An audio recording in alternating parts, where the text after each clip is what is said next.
It's 9:47 p.m. on a Tuesday. Third grade teacher Jennifer Walsh is grading essays at her kitchen table. Her fourth cup of coffee going cold. 23 papers about my weekend. The usual stuff. Trips to grandma's house, soccer games, birthday parties. Then she opens essay number 24. Written by 8-year-old Ethan Parker in his careful slanted handwriting. Me and my mom played hide and seek all weekend. Mom is really good at hiding now and I still can't find her. I looked everywhere. I'm getting really hungry. Jennifer reads it again. And again. Her hands start shaking. This isn't a creative writing assignment. This is a cry for help written by a child who doesn't even know he's crying for help. She grabs her phone and dials Ethan's home number. It rings. And rings. And rings. No answer. She checks the school records for the father's number. Disconnected. Emergency contact. A grandmother who moved to Arizona 6 months ago. Jennifer makes a decision that will either save a life or cost her job. She gets in her car and drives to an address she's not supposed to have, to check on a student she's not supposed to visit. What she finds will haunt her forever. Let's go back 3 weeks. Jennifer Walsh, 34 years old, has been teaching at Riverside Elementary for 7 years. She's the kind of teacher who actually notices things. The quiet kid who stops bringing lunch, the usually chatty girl who suddenly won't make eye contact, the boy who flinches when you reach for a high five. In her years of teaching, she's made 4 calls to Child Protective Services. 3 were false alarms. 1 saved a child from systematic abuse. She's learned to trust her instincts, even when she's wrong. Ethan Parker transferred into her class in January, right after winter break. Quiet kid. Smart. Always turned in his homework on time. His mother, Diana Parker, 31, came to parent-teacher night alone. Explained that Ethan's father was no longer in the picture, and left it at that. Jennifer noticed Diana had that exhausted look that single parents sometimes get. Dark circles, forced smile, clothes that were clean but worn. But Diana was engaged. She asked questions about Ethan's progress, took notes, thanked Jennifer 3 times before leaving. Nothing seemed off. Except for one small thing that Jennifer filed away in the back of her mind. When Diana stood to leave, she gripped the edge of the desk to steady herself. Just for a second. Like she was dizzy or in pain. Jennifer almost asked if she was okay, but Diana was already heading toward the door, moving quickly despite the unsteadiness. Over the next weeks, Jennifer noticed Ethan coming to school in the same clothes multiple days in a row. Not unusual for kids his age, but combined with other things, the fact that he started asking if there were extra snacks after lunch, the way he'd linger in the classroom until the last possible moment before heading home, it painted a picture. Still nothing concrete. Nothing that would justify a call to authorities. Just a teacher's intuition saying something isn't quite right. Then came the essay assignment. Write about your weekend. What did you do? Who did you spend time with? What was your favorite part? Simple 3rd grade stuff. Most kids wrote 3 or 4 sentences. Ethan wrote 2 full pages in his careful handwriting. And Jennifer Walsh realized she was holding evidence of something terrible. Jennifer reads the essay for the 5th time. Other details jump out at her now. I made cereal for breakfast but we're out of milk so I used water. It didn't taste good. I watched TV all day Saturday and Sunday. Mom didn't come watch with me like she usually does. I called for her a lot and knocked on her door but it's locked. I tried to open it but I can't. Maybe she's hiding in there but the door is stuck. This is a child who's been alone for at least 3 days, possibly more. A child who tried to reach his mother but couldn't get through a jammed lock. A child who's rationalizing a terrifying situation as a game, because the alternative is too overwhelming to process. Jennifer's mind races through the protocols. She should call CPS. That's the official procedure. But it's almost 10 p.m. The emergency hotline will take the report, but response time for a non-emergency. And this technically qualifies as non-emergency since there's no immediate threat. Could be 24 to 48 hours. By then, who knows what state Ethan will be in. She should call the police. And here's what Jennifer knows from her previous CPS calls. If Ethan's mother is just out, if she's at work or had an emergency and left Ethan with someone who isn't supervising him properly, Diana could face charges. The system sometimes punishes struggling parents rather than helping them. What if Diana is sick? What if she had a medical emergency and couldn't call for help? What if she's unconscious somewhere in that house and Ethan, at 8 years old, doesn't understand that his mother isn't playing hide and seek, she's dying? Jennifer makes the decision every teacher both fears and hopes they never have to make. She's going to that house. She's going to check on her student. And if she's overreacting, if Diana answers the door annoyed and confused about why her son's teacher is showing up at 10 p.m., then fine. Jennifer will apologize, feel embarrassed, and move on. But if she's right, the drive to Ethan's house takes 12 minutes. It's an older neighborhood, modest single-family homes with small yards. The Parker house is a one-story ranch, light blue with white trim. From the street it looks normal. Mailbox full but not overflowing. Lights off inside but it's late. A Toyota Camry in the driveway, at least 15 years old. Jennifer parks across the street. Her heart is hammering. She pulls out her phone and calls Ethan's home number one more time. Through the quiet evening, she can hear a phone ringing inside the house. It rings 6 times. 7. 8. The ringing stops. Voicemail. Jennifer gets out of her car and walks up to the front door. She knocks. 3 firm raps. Diana? It's Jennifer Walsh, Ethan's teacher. I need to speak with you. Nothing. She knocks again, harder. Diana? Ethan? Is anyone home? That's when she hears it. A small voice from inside. Hello. Ethan? It's Ms. Walsh. Can you open the door? I'm not supposed to open the door for strangers. You're absolutely right, buddy. But you know me, remember? I'm your teacher. I just want to make sure you're okay. A pause. Then the sound of locks turning. The door opens 3 inches, held by a chain. Ethan's face appears in the gap. He looks small and scared. And Jennifer's heart breaks at the relief in his eyes when he sees someone he recognizes. Can I come in, Ethan? He nods and closes the door to unhook the chain. When it opens again, Jennifer steps inside and immediately knows something is very wrong. The house is cold, the heat isn't on. There's a smell, subtle but distinct. Unwashed dishes. Stale air. Something else underneath that makes her stomach turn. Ethan, where's your mom? She's hiding. We're playing hide and seek. But I can't find her and I'm getting worried because usually she comes out by now. And her door won't open. Jennifer kneels down to his eye level. Her door won't open? What do you mean? Mom's bedroom door. She locked it and now it's stuck. I tried to push it but I'm not strong enough. I knocked a lot but she doesn't answer. Maybe she fell asleep in there. When did the game start? Friday after school. She said she needed to lie down and I should play quietly. I was really quiet. But then she didn't come for dinner and I knocked on her door but she didn't answer. I tried to open it Saturday morning when she didn't make breakfast, but it's locked and won't open. Today is Tuesday. Diana has been hiding for 4 days. Show me where you looked, okay? Ethan leads her through the house. The living room is tidy except for a pile of blankets on the couch where he's clearly been sleeping. The kitchen has dishes in the sink, and Jennifer sees empty cereal boxes on the counter. The boy's been feeding himself whatever he could reach and figure out how to prepare. They check his bedroom, small, neat, full of books. Diana's bedroom door is closed. Did you check in here? Jennifer asks. Ethan nods and his eyes fill with tears. I tried. When Mom didn't come out to make breakfast on Saturday, I knocked and knocked. Then I tried to open the door but it won't open. I think it's stuck. I pushed really hard but I'm not strong enough. Jennifer's stomach drops. She steps closer and examines the door. It's one of those old doors with a keyed lock, the kind that locks from the inside with a push button, but requires a key from the outside if it latches shut. The button is clearly pushed in, visible through the small gap between the door and frame. Ethan, did your mom lock her door from the inside? Sometimes she does when she's really tired. She says the lock is broken and sometimes it sticks.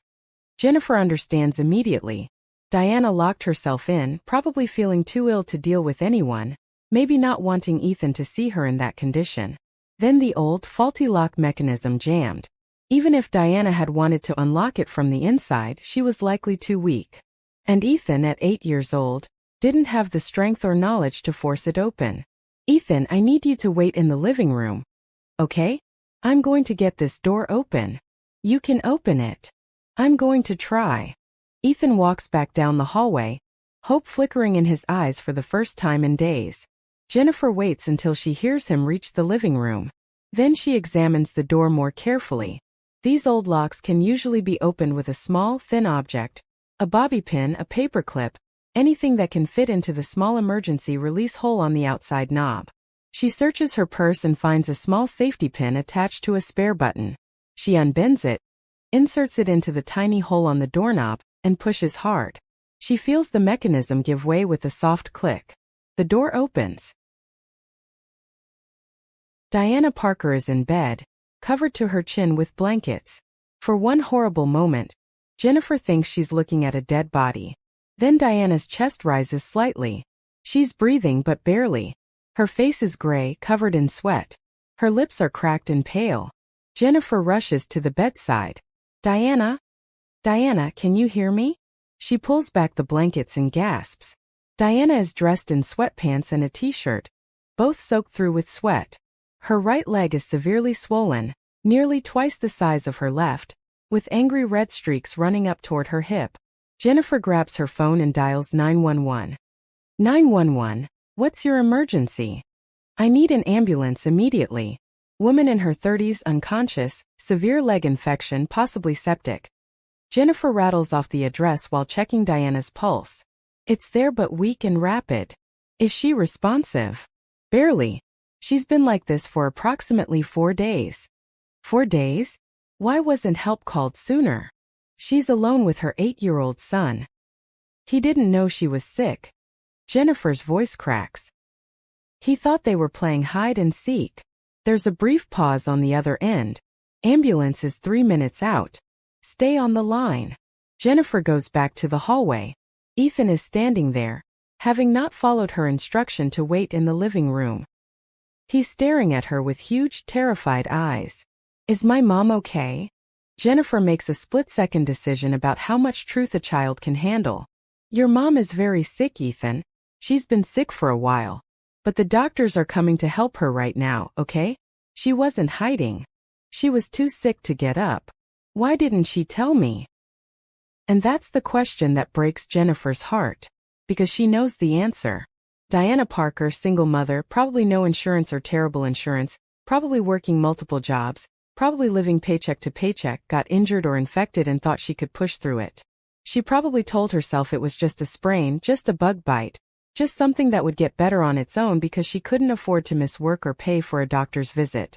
She probably kept telling herself that right up until the infection spread to her bloodstream and she became too weak to even call for help. And her 8-year-old son, trained to be quiet and self-sufficient and not to bother mom when her door was closed, did exactly what he was taught to do. He waited. And survived.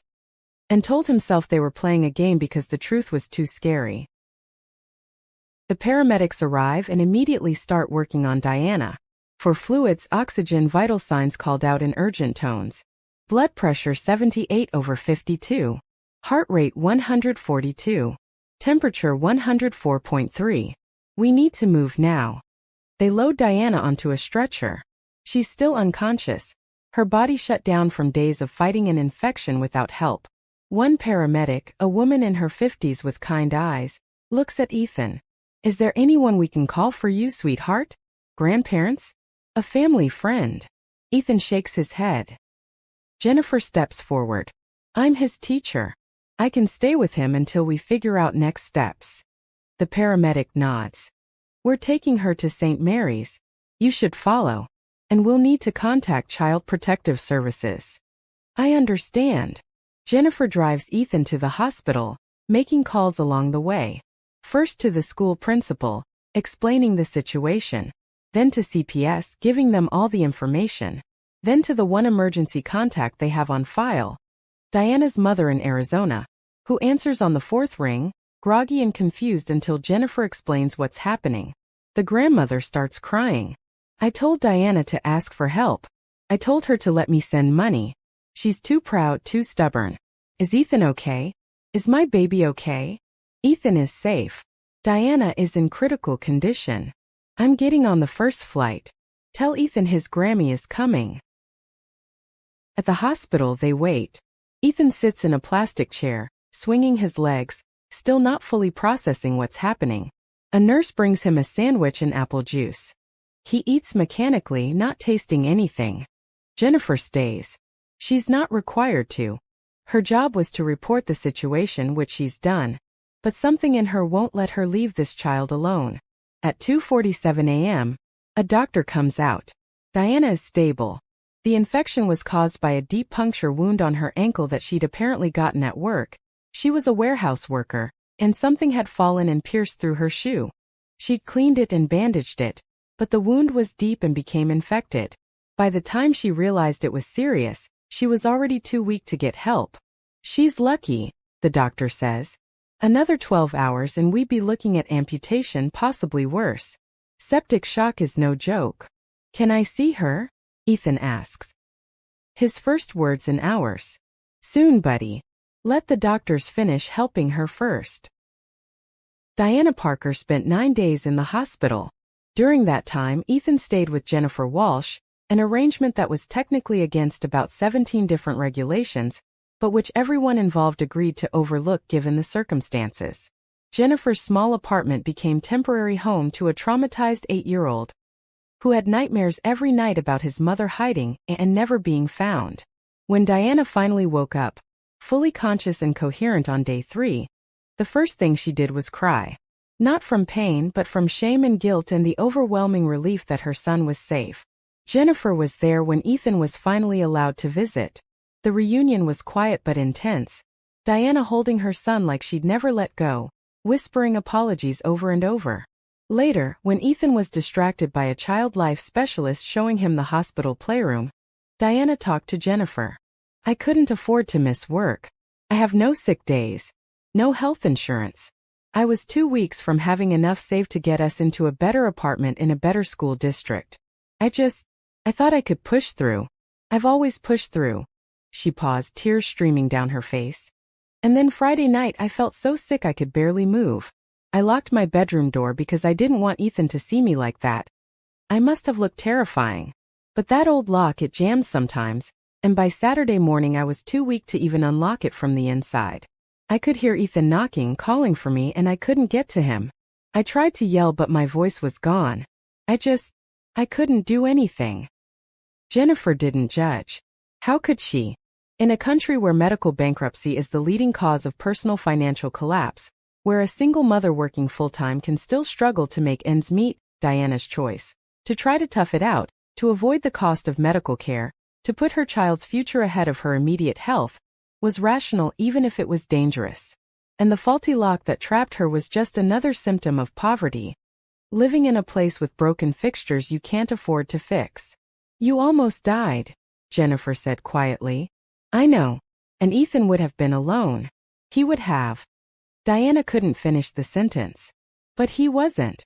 And you're going to be okay. The investigation that followed revealed systematic problems. Diana's employer had no first aid protocol for serious injuries. She'd been afraid to report the accident because she was on a probationary period and feared being fired. The school's emergency contact system was outdated. And most troubling, Ethan had exhibited clear signs of neglect for days, but the system failed to catch it until Jennifer took matters into her own hands. Jennifer faced a disciplinary hearing for her decision to go to Ethan's house instead of following proper channels.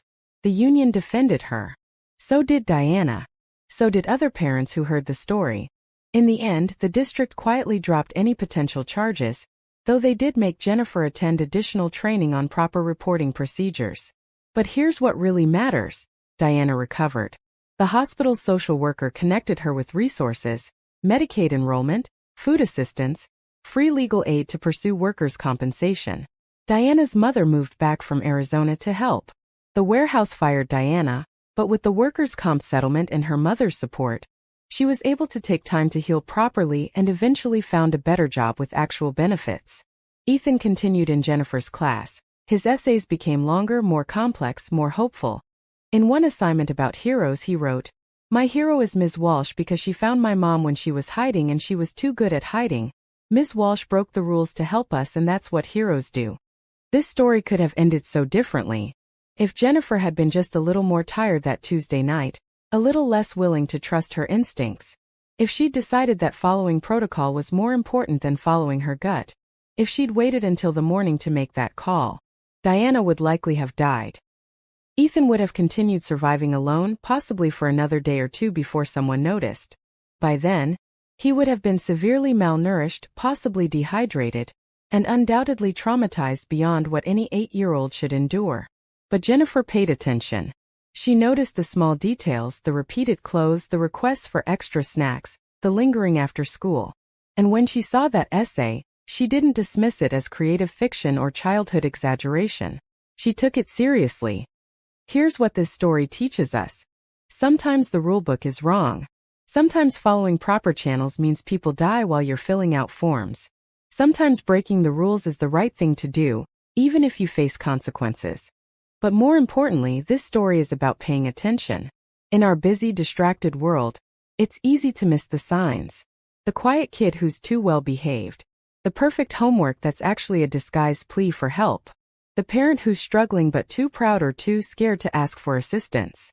Teachers see an average of 25 kids every day. Imagine what they could catch if every teacher paid attention the way Jennifer Walsh did. Imagine what we all could catch if we slowed down enough to really see the people around us. Ethan Parker is 15 now. He's doing well in school, plays on the basketball team, has friends and plans for college. His mother works as a medical billing specialist, a job with good insurance that she chose specifically after her experience. They talk about that time sometimes, about the game of hide and seek that wasn't a game. And Jennifer Walsh still teaches 3rd grade at Riverside Elementary. She still drinks too much coffee while grading papers late at night. She still notices things. She's made 3 more CPS calls since Ethan. 2 were unnecessary. 1 saved twins from a meth house. She doesn't regret any of them. Because that's what paying attention looks like. That's what caring looks like. Sometimes it means being wrong. Sometimes it means facing disciplinary action. Sometimes it means getting in your car at 10 p.m. and driving to a student's house based on nothing but intuition and a troubling essay. And sometimes it means the difference between life and death. This story shows us that paying attention can save lives. What are your thoughts? Let me know in the comments. If you enjoyed this, please like, subscribe, and hit the notification bell for more incredible true stories like this one. Thank you for watching. Until next time.